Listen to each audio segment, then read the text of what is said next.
या next is second is पहले is हमने एक्सप्लेन किया था डायमेंशंस का। पहले इज कोई सा भी यूनिट को एक सिस्टम से दूसरे सिस्टम में आप कन्वर्ट कर सकते हैं। हमने क्या किया था, फोर्स है तो फोर्स का एस यूनिट न्यूटन, अब इस न्यूटन को हमने किस में कन्वर्ट किया था, डेंस में कन्वर्ट किया था। दैट मीन्स एस सिस्टम से सीजीएस सिस्टम ने हमने कन्वर्ट किया था। ठीक, अब सेकंड यूज क्या होगा, second use is to check the correctness of equation, check the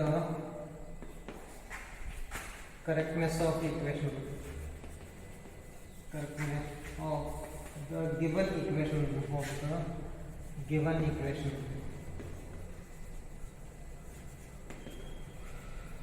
ठीक है ना, कोई सा भी इक्वेशन, बहुत सारी इक्वेशंस हमको मिलेगा फिजिक्स में। ठीक है, वेदर दैट इक्वेशन इज सही है नहीं, हमको कैसे पता चलेगा, डायमेंशंस यूज करके फाइंड आउट कर सकते हैं। सपोज आपने दिया था half M V square is equal to M G H, ऐसे एक इक्वेशन दिया, half M square is equal to M G H. ये इक्वेशन तो सही है नहीं है, हमको कैसे पता चलेगा, मतलब यार डायमेंशंस यूज करके एलएचएस में डायमेंशंस यूज करेंगे, आरएचएस में भी डायमेंशंस यूज करेंगे, दोनों का डायमेंशनल फॉर्मूला सेम आएगा तो given equation is a right, otherwise wrong. Got my point? कैसे वेरीफाई करेंगे, मीन्स यार हम एलएचएस में डायमेंशनल फॉर्मूला निकालेंगे, आरएचएस में भी डायमेंशनल फॉर्मूला निकालेंगे, अभी दोनों वैल्यूज बराबर आएगा तो you can say that given equation is A correct, otherwise it is not A correct. ठीक, अब देखना एलएचएस में आप क्या थे, एलएचएस में दिया था हाफ एम वी स्क्वायर, क्या थे, हाफ एम वी स्क्वायर। 1/2 के लिए कोई फिजिकल मीन्स डायमेंशनल फॉर्मूला नहीं है। अब नेक्स्ट हम बताएंगे, ऐसे कोई सा भी कांस्टेंट वैल्यू होगा तो गिवन इक्वेशन में कोई सा भी कांस्टेंट वैल्यू 2 3 4 5 6 ऐसे कोई सा भी कांस्टेंट वैल्यू होगा तो कांस्टेंट वैल्यू के लिए हम डायमेंशनल फॉर्मूला यूज नहीं करेंगे। Got my point? इतना याद करना पड़ेगा, कोई सा भी इक्वेशन में कांस्टेंट हो तो कांस्टेंट के लिए डायमेंशनल फॉर्मूला हम नहीं यूज करेंगे। ठीक, दैट मीन्स है 1/2 के लिए डायमेंशनल फॉर्मूला यूज करने के लिए कोई जरूरत नहीं है, हाफ एम स्क्वायर ना, सो 1/2 के लिए कोई डायमेंशनल फॉर्मूला नहीं है। ठीक, अब m is what, mass use करेंगे तो क्या आएगा, m/1, मास के लिए डायमेंशनल फॉर्मूला m/1। और वेलोसिटी कहता है velocity is equal distance upon time, velocity is equal distance upon time means distance means length only, l/1 upon t/1 means l/1 t/-1, l/1 t/-1 की होल स्क्वायर, v स्क्वायर में v का dimensional formula l/1 t/-1, इसको square करना पड़ेगा। अब final answer आएगा m/1 l² t/-2। This is the LHS value. LHS हमने लिया था, डायमेंशनल फॉर्मूला था m/1 l² t/-2। अब आरएचएस देख रहे हो तो आरएचएस में क्या दे रहे m g h is given, m means mass, m/1 only, यार g मींस एक्सेलरेशन। ठीक है, gravity means this gravitational acceleration. Okay, acceleration का दोनों में same, normal acceleration plus gravitational acceleration whatever it may be, G का dimensions same है। So unit मतलब जी का यूनिट हम क्या लिखेंगे, जी इज इक्वल टू हम लिखेंगे 9.8 मीटर पर सेकंड स्क्वायर ना, ऐसे लिखते हैं g is equal to 9.8 metre square. अब यूनिट के मीटर पर सेकंड स्क्वायर, मीटर पर second square means metre means length upon time square. So g के रेफरेंस है l/1 t/-2, l/1 t/-2, and this is the h means height means length only, क्या लेंगे l/1। अब simplify करें तो m/1 l1 multiplies l1 l square t/-2। now you can see both are बराबर ना, m/1 l square t/-2, therefore given equation is correct।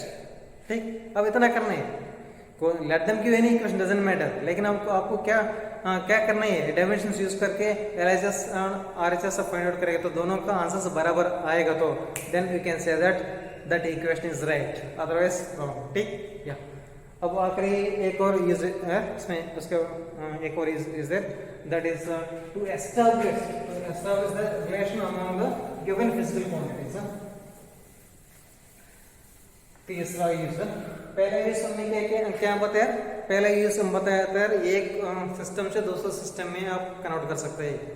ठीक है, हमने फोर्स लिया था, फोर्स का एसआई यूनिट में डाइन लिया था, इसी डाइन को हमने सर एसआई यूनिट न्यूटन, अब इसी न्यूटन को हमने किसमें कन्वर्ट किया था, डाइन्स में कन्वर्ट किया था। दैट मीन्स सर ये एक सिस्टम से दूसरे सिस्टम में आप कन्वर्ट कर सकते हैं।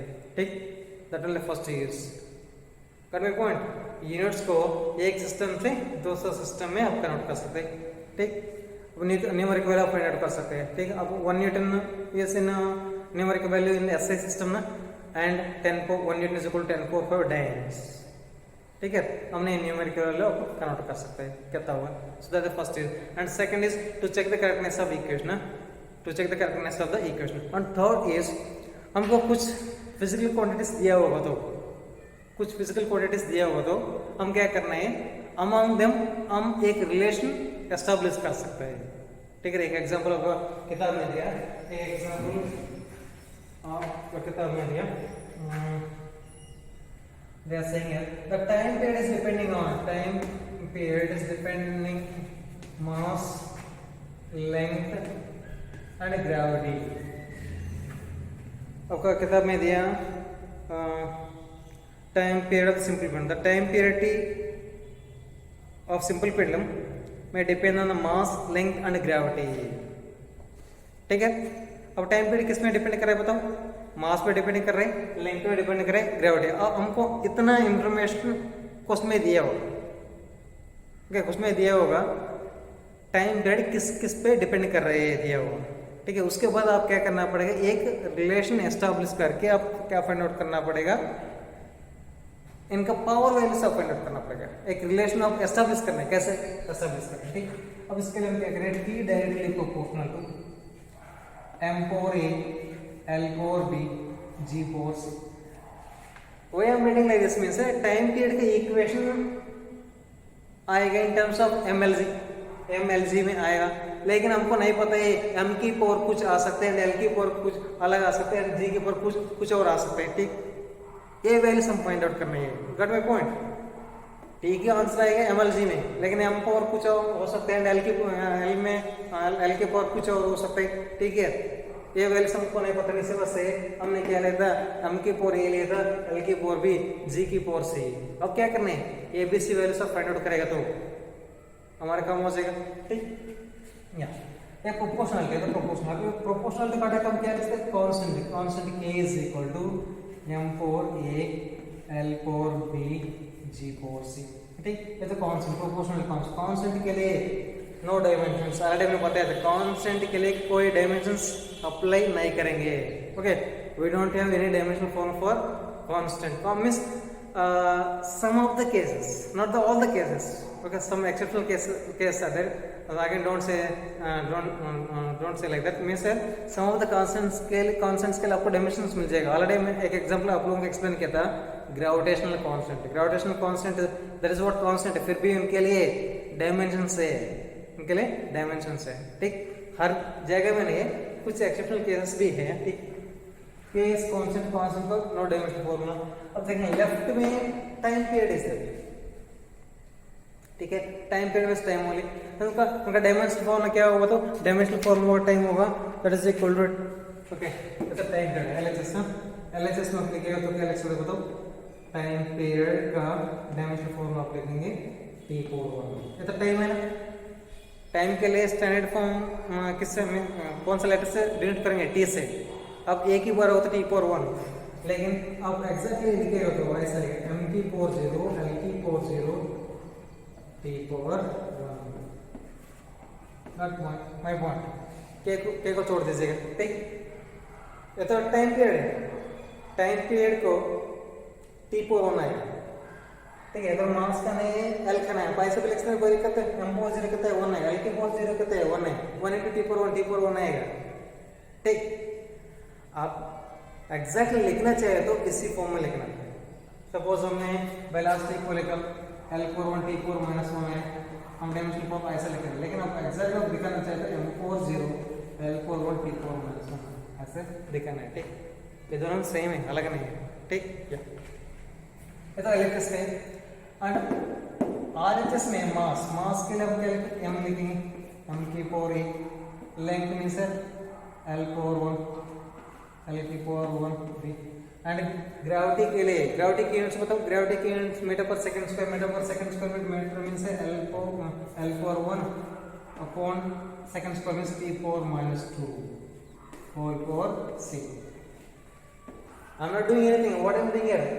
मास की जगह में हम स्टैंडर्ड लेटर्स रिप्लेस कर रहे हैं. मास के लिए हम L4 लेंथ के लिए L4 और ग्रेविटी के लिए L4 T4 -2. अब लिखेंगे तो M40 L40 T4 M4A L4B इसका ऑप्शन बोलते हैं L4C T4 -2C. एक और स्टेप कॉपी करते हैं M40 L40 T41 M4A L4 इधर मल्टीप्लाई में ना force can be added B plus C and T4 -2C T4 -2C. अब ऐसे दो इक्वेशन ऐसे दो डायमेंशन फॉर्मूला बराबर होगा तो अब ऐसे कोई सब दो डायमेंशन फॉर्मूला बराबर होगा तो पर्टिकुलर वैल्यू का पावर्स बराबर हो. अब देखना मास और मास का पावर्स बराबर हो. ऐसे दो डायमेंशनल फॉर्मूला बराबर होगा तो respective powers will be equal. Respective powers means mass का और लेंथ का टाइम का ये पावर्स क्या होगा इक्वल होगा. ठीक. What the rule here? Rule is here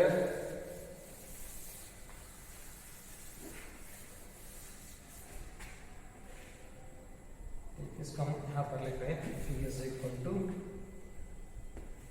K multiplies M4A L4B G4 से दिस व्हाट है ना. हम क्या फाइंड करना ABC वैल्यूज हम फाइंड आउट करना पड़ेगा. अब इसी इक्वेशन से हमने क्या बताया हम I told that if any two dimensional formula बराबर होगा तो respective powers will be equal. अब मास का पावर्स बराबर कर लीजिएगा. A इज इक्वल करता है 0 मास का कंपैरिजन करेगा और उसके बाद लेंथ का कंपैरिजन करें तो लेफ्ट साइड में L is equal to 0 right side में B plus C. ठीक. ये भी होगा. और उसके बाद टाइम का कंपैरिजन करेगा तो लेफ्ट टाइम का कंपैरिजन करेगा तो लेफ्ट में 1 इज देयर राइट में -2C इज देयर. अब यहाँ से C मिलेगा C is equal to -1/2. C मिलेगा तो B कितना होगा B is equal to -C. अब B is equal to -C means C कितना आता है -1/2 माइनस into माइनस प्लस. ठीक. therefore A is equal to 0 B is equal to 1/2 and C is equal to -1/2. अब इसमें replace कर दीजिएगा. P is equal to K multiplies M40 L4B B कितना है L4B means 1/2 and G4 -1/2. Na40 कितना होगा 1 होगा. उसके बाद T is equal to some constant multiplies L4 1/2 G4 -1/2 उसको डिनोमिनेटर में लिख सकते G4 1/2. therefore T is equal to some constant multiplies root of L by Z. Root of L by Z. This is the relation established among these physical quantities. That only third is. आपको कुछ physical quantities दिया हुआ तो आप उस among them you can establish the one relation. ठीक है. That is third is of the dimensional formula. ठीक है. ये फॉर्मूला अगर आपको पता होगा T is equal to 2 pi एक और सब लिखना T is equal to K की जगह K is constant है K की जगह 2 pi होगा 2 pi upon root L by Z. root L by Z. This is what might be also studied in the class 9th. T is equal to 2 pi into root L by Z. Here K is what constant only. K की जगह में कितना है 2 pi. Okay, that's it. Okay. And इसमें आखिरी concept है. आखिरी concept एक और है. So that is the limitations of dimensional formula. Limitations. What are the limitations of dimensional formula? Limitations of dimensional formula.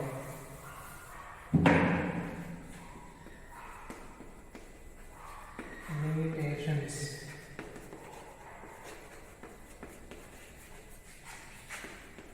Dimensions.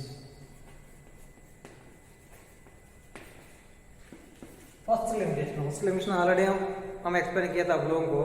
कोई कांस्टेंट वैल्यू होगा तो लाइक 2 3 4 ऐसे कोई कांस्टेंट वैल्यू हो तो कांस्टेंट वैल्यूज के लिए डायमेंशनल फॉर्मूला नहीं है.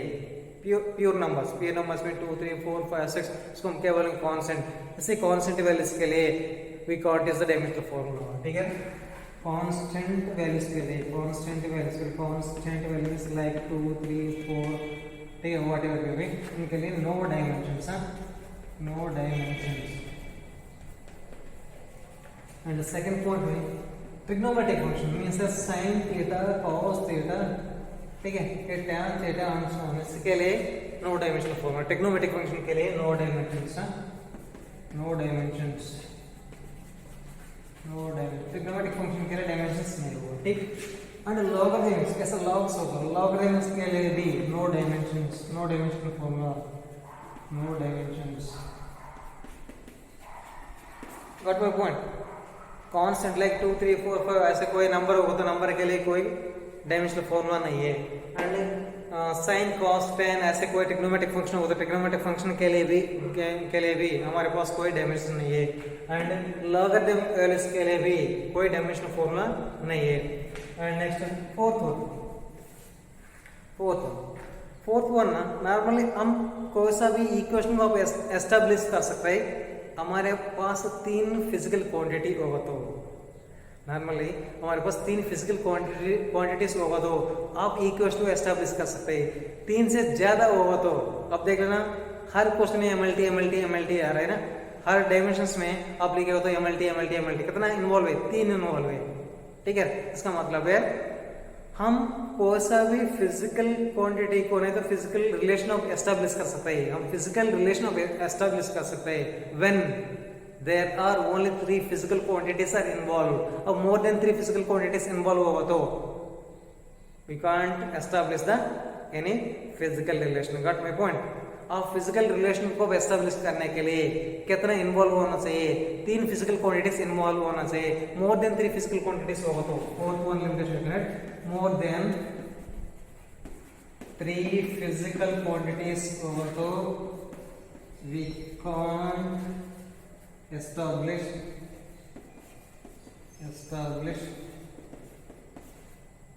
any physical relation,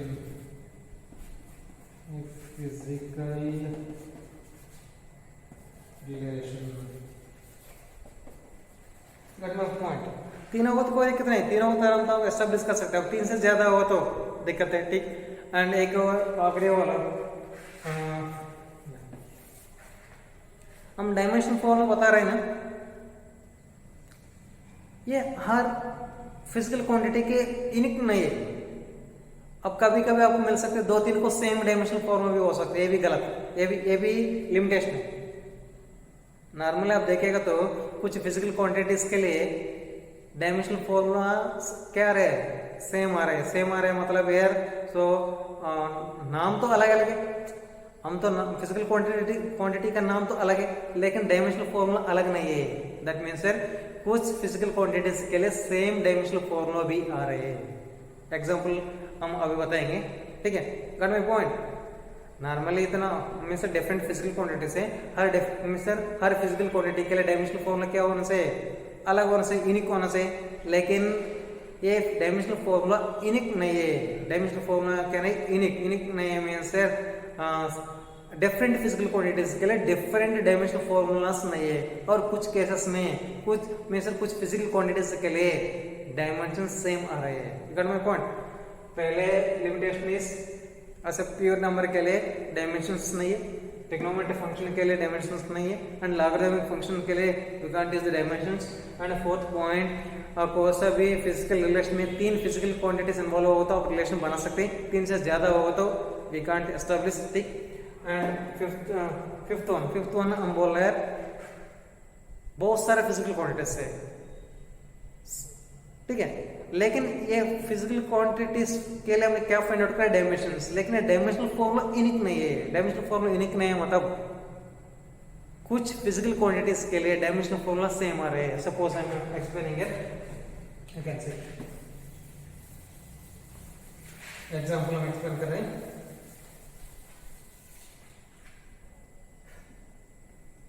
that is work energy torque.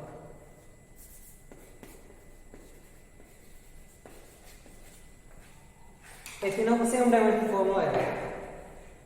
अब देख लेना कैसे। अब वर्क के लिए क्या फॉर्मूला था, work is equal to force multiplies displacement, work done is equal to force multiplies force का क्या होता है ma इंटू एस। अब m को लिख रहे थे m41, l को लिख रहे थे l41 t4 minus 2, s को लिख रहे थे l41, that is m41 l square t4 minus 2. This is the dimensional formula of the work. At the same time energy, work and energy other to इंट में सर एक क्या करेंगे, आप वर्क से एनर्जी बन सकते हैं, work this both are the mutually interconvertible हम क्या बोल सकते हैं, इंटरकन्वर्टेबल। ठीक है, आप वर्क करके आप एनर्जी निकाल सकते हैं, नहीं तो एनर्जी यूज करके आप वर्क भी कर सकते हैं। दिस बोथ आर हम क्या बोलेंगे, दिस बोथ आप ये कॉन्सेप्ट आप अच्छे से पढ़ाई करेंगे, फिजिक्स में आएगा, थर्मोडायनेमिक्स में एक कॉन्सेप्ट आएगा, देयर आई विल एक्सप्लेन। ठीक, अब थर्मोडायनेमिक्स चैप्टर नंबर 21 और 22 में आएगा, एक कॉन्सेप्ट आएगा there I will. So that means there आप देख सकते हैं work and energy are the equivalence, work और एनर्जी का रिलेशन क्या बन जाएगा, इक्विवेलेंस रिलेशन बन जाएगा, उधर हम एक्सप्लेन करेंगे। So this both are the interconvertible means है, इसका भी यूनिट्स क्या आएगा, m4 डायमेंशन क्या आएगा, m41 l square t4 minus 2। ठीक है, and torque already torque is equal to force multiplies perpendicular distance. क्या लिखेंगे हम, torque is equal to force multiplies perpendicular distance, और फोर्स मींस क्या लिखते हैं m एंड परपेंडिकुलर डिस्टेंस। अब m के लिए m41, एक्सेलरेशन के लिए l41 t4 minus 2 l41, therefore m41 l square t4 minus 2। अब देख तीनों पर डायमेंशनल फॉर्मूला इक्वल आ रहे, सेम आ रहे हैं। ठीक है, दैट्स राइट। अब एक और लिमिटेशन आप बता सकते हैं, ये डायमेंशनल फॉर्मूला यूनिक नहीं है, that means her physical quantity के लिए ये अलग अलग नहीं होगा, कुछ केसेस में सेम भी हो सकते हैं, कुछ फिजिकल क्वांटिटी के लिए ये डायमेंशनल फॉर्मूला क्या हो सकता है, सेम भी हो सकता है। That is the last limitation. Okay, that's it. This chapter has been this chapter is completed. Okay, अब थोड़ा न्यूमेरिकल्स बचे हैं, हम धीरे धीरे न्यूमेरिकल्स एक दो दिन में न्यूमेरिकल्स भी खत्म करेंगे। ठीक है, आप अच्छे से प्रैक्टिस कर लीजिएगा। ठीक है, what are the things explain. Okay, so what is the dimensions, dimensional formula, ये डायमेंशनल फॉर्मूला कैसे लिखना है। ठीक, उसके बाद हमने कुछ एग्जाम्पल एक्सप्लेन किया था। Then what is the principle of homogeneity, उसके पहले हम एक और कॉन्सेप्ट एक्सप्लेन किया था, क्वांटिटीज को चार ग्रुप्स में मैंने डिवाइड किया था, कैसे कैसे डिवाइड किया था, एग्जांपल भी बताया था, प्रिंसिपल ऑफ होमोजेनिटी बताया था। उसके बाद what are the uses of the dimensional formula भी बताया था। ठीक है, एग्जांपल्स के साथ एक्सप्लेन किया था। देन आखिर में मैंने एक्सप्लेन किया था लिमिटेशंस ऑफ डायमेंशनल फॉर्मूला। ठीक, दैट्स इट, चैप्टर खत्म।